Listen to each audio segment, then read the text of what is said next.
Qu'est-ce que tu ressens le plus souvent quand tu penses à ton temps, à ta façon d'occuper ton temps, à ta façon d'utiliser ton temps? Est-ce que tu te sens coupable de ne pas en faire assez, de trop t'écouter, de te sentir fatigué? Est-ce que tu as honte de ne pas atteindre les résultats dont tu rêves?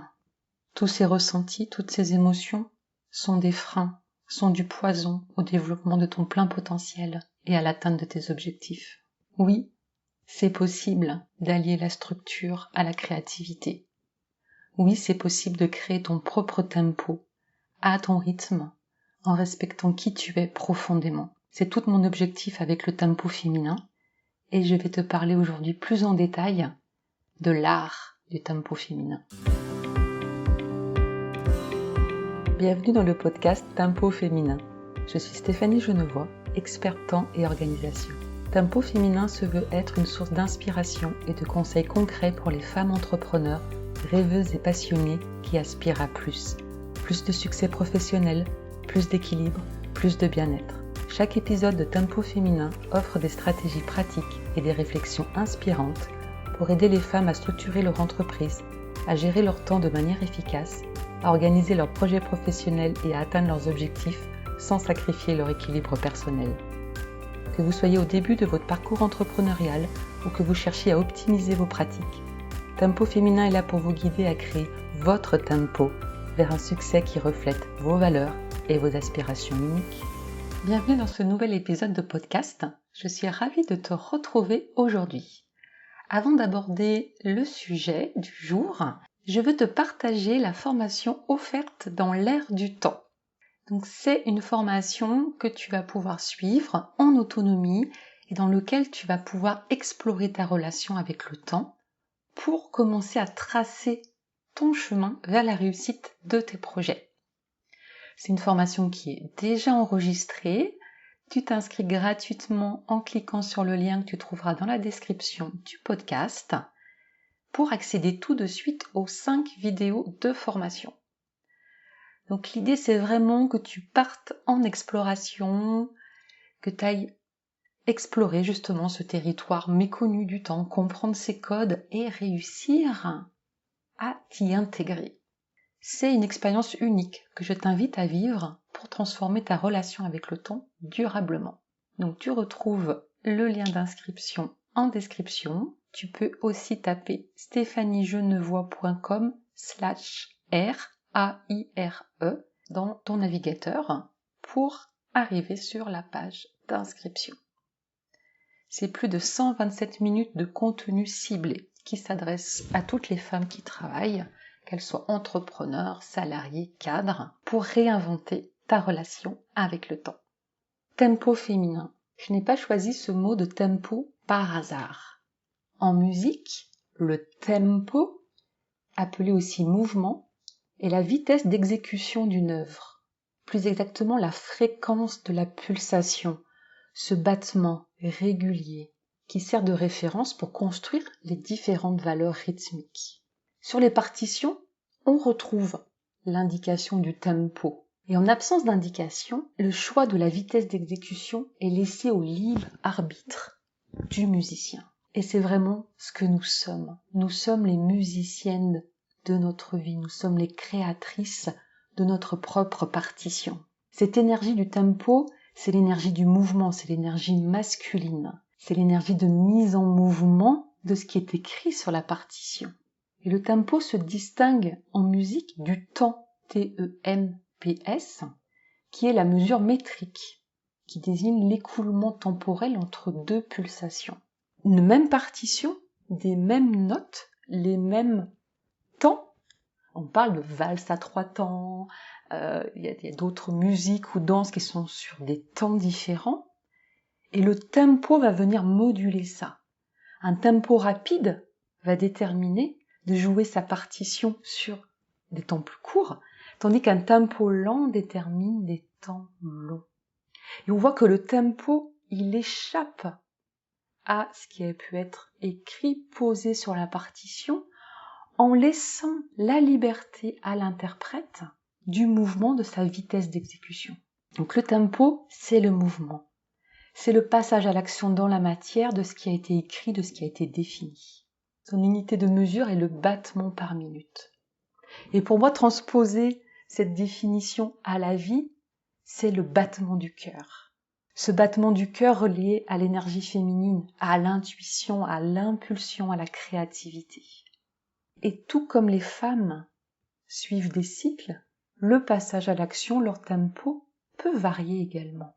S'imposer un tempo forcé quotidien est la source d'épuisement et de culpabilité. Un tempo féminin par nature est cyclique, ce qui ne veut pas dire qu'il ne sera pas efficace. C'est la juste mesure des deux.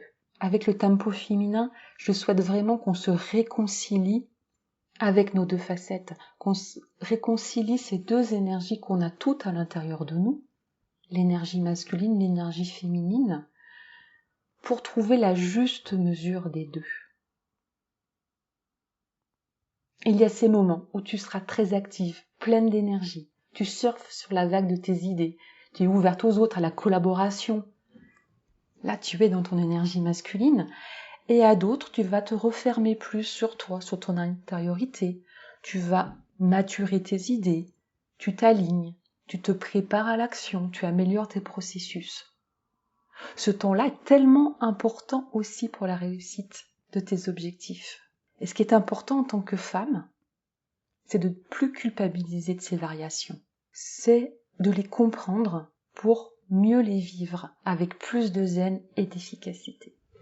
Et c'est toute l'intention que je déploie avec le tempo féminin et que je vais déployer très prochainement de façon très concrète dans l'académie Tempo Féminin que je t'annonce en primeur. Dès juin, tu pourras rejoindre cet espace unique de formation et du coaching dans lequel tu seras soutenu pour te détacher des injonctions extérieures, pour sortir de la culpabilité, de la honte, de l'épuisement et devenir la queen de ton tempo.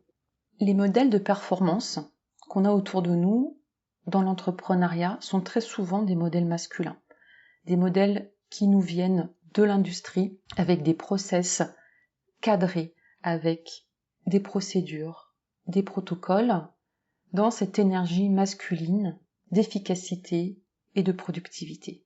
J'en ai parlé précédemment dans un autre épisode de podcast, en quoi la productivité féminine avait d'autres codes. Donc là, ce sont les modèles de l'industrie de l'entreprise qui ont été reprises au niveau de l'entrepreneuriat ou du solo-entrepreneuriat. Mais ça, c'est oublier notre part féminine, c'est faire taire quelque part cette pulsion, cette impulsion, cet élan de créativité. Et là, c'est important quand on est entrepreneur de lui faire de la place également, de le valoriser, parce que notre équilibre et finalement notre avancée vers nos objectifs va aussi dépendre de ça. Il y a aussi des modèles qui vont nous parler de slow working. Il y a un livre, je ne sais pas si tu as déjà entendu parler, de la semaine des 4 heures. Donc à l'inverse, d'un coup on va tomber dans un excès inverse où on va nous dire que on peut réussir aussi à faire des milliers, des millions d'euros en travaillant 4 heures par semaine. Alors d'un coup on va se dire ok, si c'est 4 heures par semaine, alors c'est quoi et comment je peux réussir à faire ça? Sinon finalement moi je fais 30 heures, je fais 50 heures, donc je ne suis pas efficace et à nouveau il y a un discours de culpabilité qui revient. Ça fait maintenant 8 ans que je suis entrepreneur, après avoir été salariée pendant 15 ans. Et au début de l'entrepreneuriat, j'ai appliqué ce que je connaissais, c'est-à-dire la gestion du temps appliquée à l'entreprise. Donc, j'ai été cet entrepreneur qui planifiait tout, qui avait des grands rétro-plannings avec plein de lignes, qui avait organisé ces 5 prochaines années avec tous ses projets établis dans le temps. Chaque projet avait une fiche détaillée de comment, quoi, où, les ressources, etc. pour agir chaque jour depuis 8 heures du matin jusqu'à 18 heures le soir et puis s'y remettre une fois que les enfants étaient couchés. Je suis passée par cette phase extrêmement remplie, structurée d'énergie masculine avec comme mantra « quand je ne peux pas, je dois ». Quand je ne peux pas parce que je me sens fatiguée, je dois le faire. Quand je ne peux pas parce que j'ai les enfants, je dois le faire. Quand je ne peux pas parce que tout simplement je n'en suis pas là ou j'aurais besoin de reprendre, non, tu dois le faire. Fais tes actions, fais, agis. Est-ce que j'ai eu les résultats attendus? En partie. Effectivement, parce que quand on met beaucoup d'énergie, quand on met énormément d'action dans ce projet, on obtient certains résultats. Je dirais pas le contraire. Par contre, à côté de ça, j'ai complètement perdu le sens de pourquoi je faisais les choses. Je me suis à nouveau complètement oubliée et j'ai frôlé le burn-out entrepreneurial. Par manque de joie, par manque de plaisir, par manque même aussi de créativité. Parce qu'à force de devoir faire certaines choses, ça devenait pesant et du coup ça limitait ma créativité. Donc j'ai été dans cet excès d'énergie masculine. Du coup en réaction, pendant plusieurs mois j'ai tout arrêté. J'ai arrêté de faire, j'ai mis mon bien-être en priorité et j'ai décidé que à partir du moment où je n'avais pas l'envie, où ça me faisait pas plaisir, je n'allais pas faire. J'étais complètement tournée sur moi, à me faire passer en premier, à me reposer, à faire des méditations, à avoir des amis, vraiment à nourrir toute cette énergie féminine, à lire des livres, à écouter de la musique, à aller voir des expositions aussi pour nourrir ma créativité.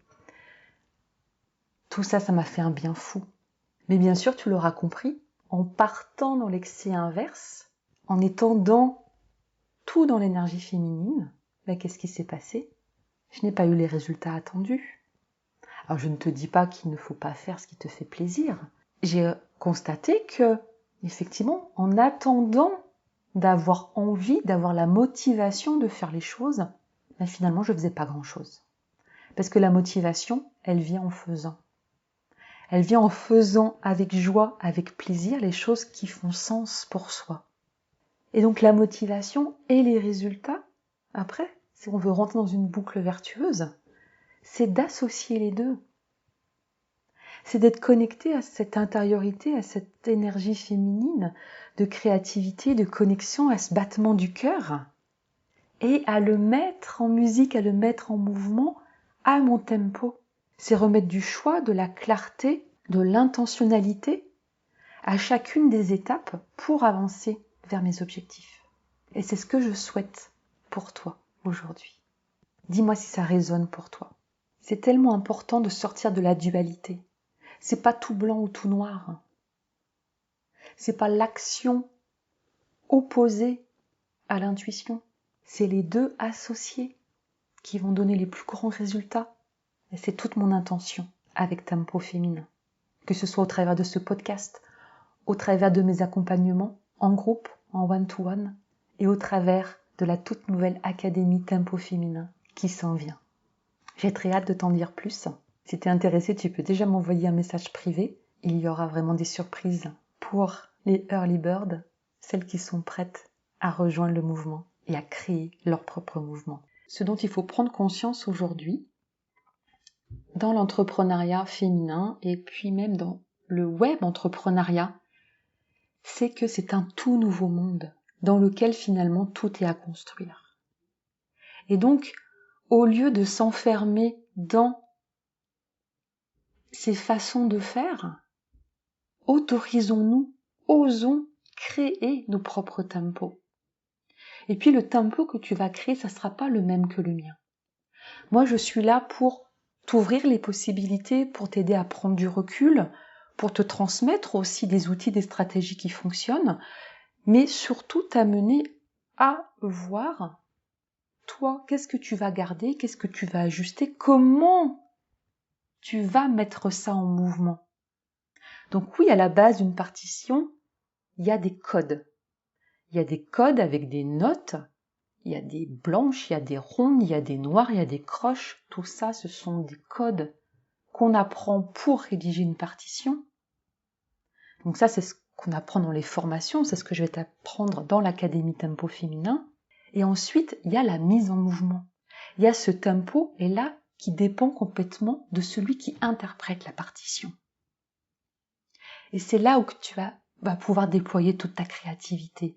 C'est là où tu vas pouvoir mettre ton intuition, tu vas pouvoir te connecter à ta grande vision, à toi, comment tu vois les choses, ce qui est important pour toi et tes valeurs. Et c'est dans ce mixage, finalement, que tu vas te créer ta façon de faire, ta façon d'arriver, d'avancer vers tes objectifs. l'erreur serait de vouloir tous écrire la même partition. Oui, on part des mêmes codes, parce qu'il y a des outils et des stratégies de gestion du temps, de gestion des priorités, de gestion de projet, qui ont fait leurs preuves, qui fonctionnent, qu'on n'a pas besoin de réinventer. Par contre, à nous de nous en saisir pour les agencer de façon à créer ton œuvre unique, de façon à créer ton œuvre d'art, de façon à créer ton entreprise à ton image. Et je crois profondément que, en tant que femme qui entreprend sa vie, déjà à la base, qui vit, qui entreprend sa vie, qui entreprend ensuite une de plusieurs missions professionnelles, nous avons cette liberté de le faire à notre façon, ce qui n'empêche pas d'avoir une vision, une stratégie. Voilà ce que je voulais te partager aujourd'hui. Alors c'est un épisode qui est moins de conseils que d'inspiration. Donc là, ce que j'avais envie vraiment, c'est de partager, moi, comment je vois les choses, comment j'ai créé et je vis ce tempo féminin et comment je t'invite finalement à réfléchir à toi, comment tu peux l'envisager, qu'est-ce que ça fait résonner en toi, quelle prise de conscience tu as, et je serai très heureuse de te lire aussi en commentaire ou en message privé suite à cet épisode. Je t'invite aussi, si tu ne t'es pas déjà inscrite, donc à aller rejoindre la formation offerte dans l'air du temps pour commencer justement à voir comment tu peux allier les outils à ton intuition et à ta stratégie. Je te souhaite une belle exploration et je te dis à très bientôt dans un nouvel épisode.